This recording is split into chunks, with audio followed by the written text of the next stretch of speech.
नाज़रीन, गेरेलो शहर जो गर्ल्स हाई स्कूल केतरनि सालनि खां रोलहड़े जो शिकार। स्कूल में टीचर्स पगार भी खणन लॻियूं, पर तालीम ऐं स्कूल मुकम्मल बंद। शहर ऐं आसपास के न्याणियुनि जो मुस्तक़बिल दाव ते लॻल।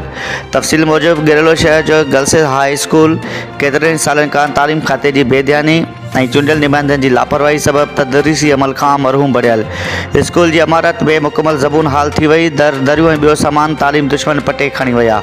स्कूल मुकम्मल तौर तबाह हुजण सबब काठिन गंद किचरे मुकामी माण्हुनि जी काकूस खानो तौर इस्तेमाल थियण लॻो। इमारत खंडर जो ॾेख ॾियण लगी है। शहर के सानिया वेंदनि ऐं तालीम दोस्त नौजवाननि न्याणियुनि जे स्कूल की अहिड़ी हालत मीडिया से वीचार वंडीदे चयो त न्याणियुनि खे तालीम खां महरूम रखण मतलब पूरे समाज के जहालत में धिकण है। न्याणी पढ़ियल हूंदी त उन घर जो ॼण ख़ानदान पढ़ियल ऐं सुधरियल हूंदो। हिननि तक जे चूंडियल नुमाइंदनि मिनिस्टर एजुकेशन, सेक्रेटरी एजुकेशन ऐं वज़ीर आला सिंध खां मुतालबो कयो त गेरेलो गर्ल्स हाई स्कूल जी तमामु जल्द नए सिर तामीर कराए ऐं तालीम जो सिरिश्तो बहाल कयो वञे, जीअं शहर ऐं आसपास जे न्याणियुनि खे स्कूल अंदरि तालीम जे ज़ेवर सां संवारे सघिजे ऐं अवाम मां बेचैनी ख़त्म कई वञे। Report Suhail Ahmed Abro, Sindh Sachal news, गेरेलो।